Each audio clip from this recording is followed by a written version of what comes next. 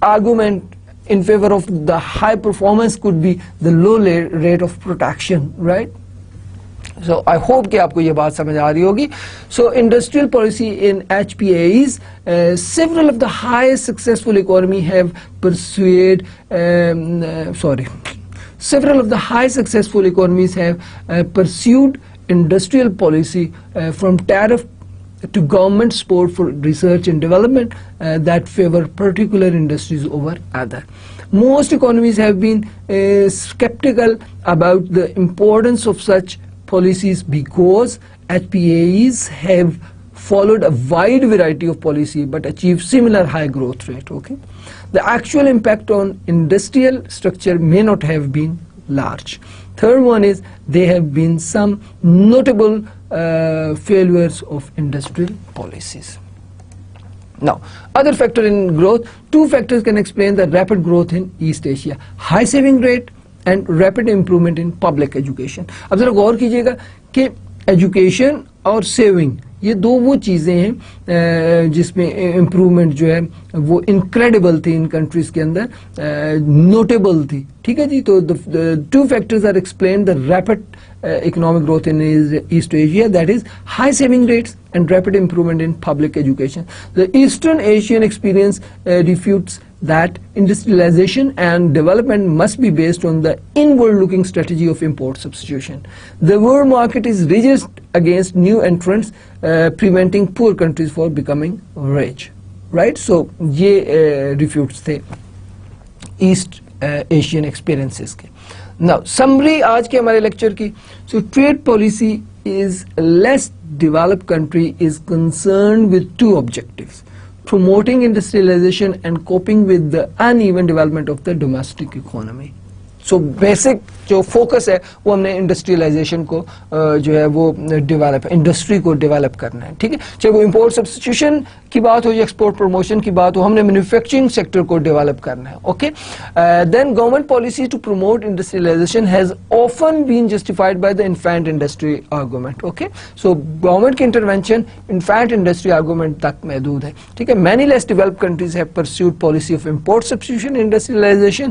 These policies have fostered high cost, inefficient production, etc. So, most developing countries are characterized by economic dualism.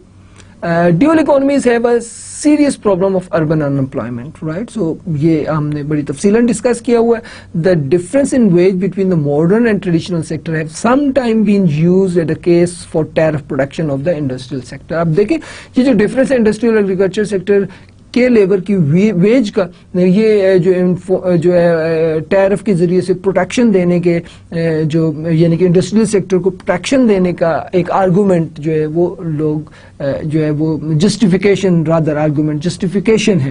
Now the HPAs have industrialized not via import substitution but via export of manufacturing goods. So آپ نے دیکھا کہ کس طرح سے import substitution کے ذریعے سے جن کنٹریز نے ڈیولپ ہونے کی کوشش کی یا ڈیولپمنٹ کے پاتھ کے اوپر چلنے کی کوشش کی, وہ کسی بھی ڈیولپ کنٹریز کو کیچ اپ کرنے کی پوزیشن میں, اس کو پکڑنے کی, اس کی سطح پر پہنچنے کی پوزیشن میں نہ آ پائے. ٹھیک ہے, جیسے انڈیا اور پاکستان کی G D P per capita جو ہے وہ بہت مائنر سی, بہت فیو پرسینٹ اس میں انکریز ہوا in spite of the heavy protection, right.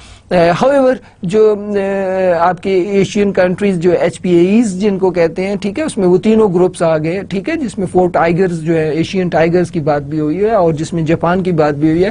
تو یہ انہوں نے جو آپ کی جو انڈسٹریلائزیشن کی یا ڈیولپمنٹ کی یا گروتھ کی اتنا ہائی ریٹ اچیو کیا, یہ آپ کی ایکسپورٹ اورینٹیڈ مینوفیکچرنگ گڈز کے ذریعے سے کیا. ٹھیک ہے, سو یہ آج کا ہمارا لیکچر تھا جس کے اندر سے ہم نے آپ کو trade policy of developing countries کے حوالے سے کچھ باتیں بتائیں. ہم نے آپ کو بتایا کہ امپورٹ سبسٹیٹیوشن پالیسی کیا ہوتی ہے, ایکسپورٹ پروموشن پالیسی کیا ہوتی ہے. امپورٹ سبسٹیٹیوشن پالیسی جو ہے اس کے لیے جو انفینٹ جو ہے وہ آرگومنٹ, انفینٹ انڈسٹریل جو ہے وہ انڈسٹری کا آرگومنٹ آپ کو بتایا کہ کس طرح سے پروٹیکشن دی جاتی ہے. ٹھیک ہے, اس پروٹیکشن کے لیے گورنمنٹ کو جسٹیفیکیشن چاہیے ہوتی ہے, اور وہ جسٹیفیکیشن گورنمنٹ صرف اسی صورت میں جو ہے وہ انٹرفیئر کر سکتی ہے اکانومی کے اندر جب کہ جو ہے وہ مارکیٹ جو ہے وہ پراپرلی جو اپنی پرفارمنس نہ دے پا رہی ہو. تو ویجز کا ڈفرینس جو ہے جسٹیفیکیشن پرووائڈ کرتا ہے گورنمنٹ کو انٹروینشن کا. اسی طرح سے ہم نے پھر دیکھا کہ وہ کنٹریز جنہوں نے اس پالیسی کو اپنایا, ٹھیک ہے, ان کی جو گروتھ ریٹ ہے وہ کوئی نوٹیبل نہیں تھا, اور پھر آہستہ آہستہ gradually especially for the last decade وہ انہوں نے اپنے پروٹیکشن کو جو ہے وہ گریجولی کم کرنا شروع کر دیا. اس طرح امپورٹ سبسٹیٹیوشن کی ہم نے بات کی, ساتھ ساتھ ہم نے ایکسپورٹ پروموشن کی بات کی, ایکسپورٹ پروموشن یا ایکسپورٹ اورینٹیڈ انڈسٹریز کی بات کی, اور اس میں ہم نے آپ کو جو ہے وہ جو ہائیلی انڈسٹریلائزڈ نیشن جو ایشین ہے ان کی بات آپ کو بتائی اور بتایا کہ وہ انہوں نے جو ایکسپورٹ کو فوکس کیا, انہوں نے ایکسپورٹ کی مینوفیکچرنگ انڈسٹری کو فوکس کیا, اور انہوں نے جو پروڈکشن تھا ان کا کمپیئر ٹو ادر کنٹریز بہت کم تھا. ٹھیک ہے جی, تو یہ آج کا ہمارا لیکچر تھا, اور اس میں ہم نے آپ کو trade policy of the developing countries بتائی, اور انشاءاللہ اگلے لیکچر تک جو ہے ہمیں اجازت دیجیے اور ہماری اگلے لیکچر میں آپ سے ملاقات ہوگی. تب تک کے لیے خدا حافظ.